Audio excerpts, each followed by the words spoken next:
Good morning, all of you. In the previous lecture, we have discussed about the introduction of the thermal analysis, and here we will discuss the few techniques which are involved. First one is thermogravimetric analysis, which we will discuss today in our video.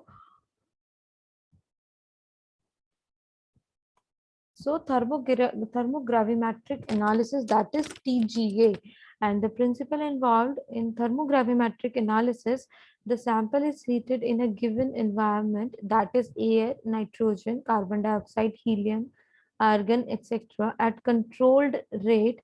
The change in the weight of the substance is recorded as a function of temperature or time.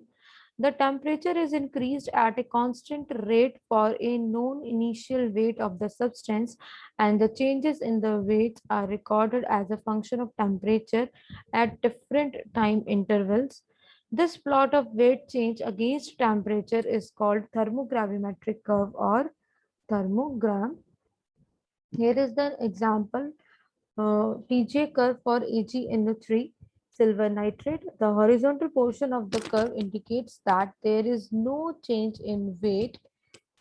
That is, here you can see from the graph that AB and CD, which is showing the horizontal curve, is highlighting that there is no change in the weight at these temperature, and the portion BC indicates that there is a weight change. The weight of the substance remains constant up to a temperature of 473 degrees Celsius, indicating that AgNO3 is thermally stable up to a temperature of 473.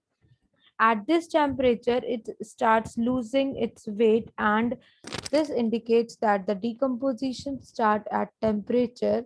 It decomposes to nitrogen dioxide, oxygen, and silver. The loss in weight continues up to 608 degrees Celsius, leaving metallic silver as the stable residue. Beyond this temperature, the weight of the sample remains constant, that is CD. Now we will discuss the instrumentation of TGA. Modern TGA equipment has a sensitive balance, usually microbalance, for continuously measuring sample weight. A furnace surrounding a sample holder and a purge gas system for providing inert or reactive atmosphere. A computer generally controls the furnace, and the data is collected and processed by the computer. Several modern analytical microbalances are commercially available, that is, torsion balances, spring balances, and electrobalances. In general, the balance is designed so that a change in sample weight generates an electrical signal proportional to the weight change. The electrical signal is transformed into weight or weight loss by the data processing system and plotted on the y-axis of the thermal curve. Now here you can see the diagram, the block diagram of the TGA. Here is a furnace, the sample holder, and the temperature sensor, atmosphere controller, recording balance, and the recorder. The TGA balances are available for sample masses from 1 to 1000 mg, with the usual sample weighing between 5 to 20 mg. There are specialized high-capacity TGA systems available that can accommodate samples of up to 100 gram. The balance itself must be thermally isolated from the furnace, although the sample holder and sample must be in the furnace. There are two possible configurations of the balance and furnace: a horizontal furnace or a vertical furnace. Both type of configurations suffer from drift as the temperature increases. Vertical configurations suffer from buoyancy effects due to the change in gas density with temperature. The horizontal configuration was designed to minimize buoyancy effect, but horizontal configuration experience changes in the length of the quartz rod connecting to the sample of the balance as the temperature changes. Buoyancy effect and changes in the quartz rod result in error in determining the mass of the sample. Buoyancy effect is an upward force exerted by a fluid that opposes the weight of an immersed object. The furnace surrounds the sample and sample holder. It must be capable of being programmed for a linear heating rate. Modern instrument can be heated and cooled rapidly. These instruments that heat at rates of up to 1000 degrees Celsius per minute are available.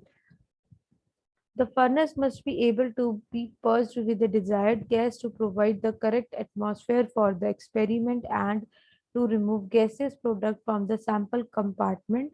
Argon or nitrogen is used when an inert atmosphere is desired. Air is often used for oxidation and combustion studies. Hydrogen gas may be used to provide a reducing atmosphere with the appropriate precautions to provide explosions. Quartz, platinum, and various ceramics are used for sample holder and other parts. The sample is placed in a small pan or crucible made up of platinum, quartz, or ceramic. Ideally, the temperature recorded is the exact temperature of the sample. This entails measuring the temperature of the sample while the analysis is carried out. It is particularly important to measure the temperature of the sample rather than that of the furnace. It is difficult because the temperature is measured with a thermocouple that is near but not in the sample. The thermocouple is never inserted directly into the sample because of possible sample contamination. The temperature actually recorded may be slightly different from the same temperature. The sample temperature generally is lower than the temperature recorded by the thermocouple. This is due to factors such as rate of heating, gas flow, thermal conductivity of the sample, and the sample holder. Now, the sample preparation. Sample preparation is a significant in obtaining good data. It is suggested that maximizing the surface area of the sample in a TGA pan improves resolution and reproducibility of weight loss by the temperature. The sample weight affects the accuracy of the weight loss measurements. Typically, 10 to 20 mg of sample is preferred in most applications. Whereas if the sample has volatiles, 50 to 100 mg of sample is considered adequate. It is to be noted that most TGA instruments have baseline drift of 0.025 mg, which is plus minus 0.25% of a 10 mg of sample. Now here is the another example of the calcium oxalate monohydrate, which shows the thermogram how the weight of the sample changes with change in temperature. Now the factors affecting, here are the basically two factors which can affect the TGA curve, that is the instrumental factors and the sample characteristics. And for the instrumental factors, there are the furnace heating rate, furnace atmosphere, weight of the sample, and the particle size. So these are the factors which may cause or which may affect the quality of the TGA.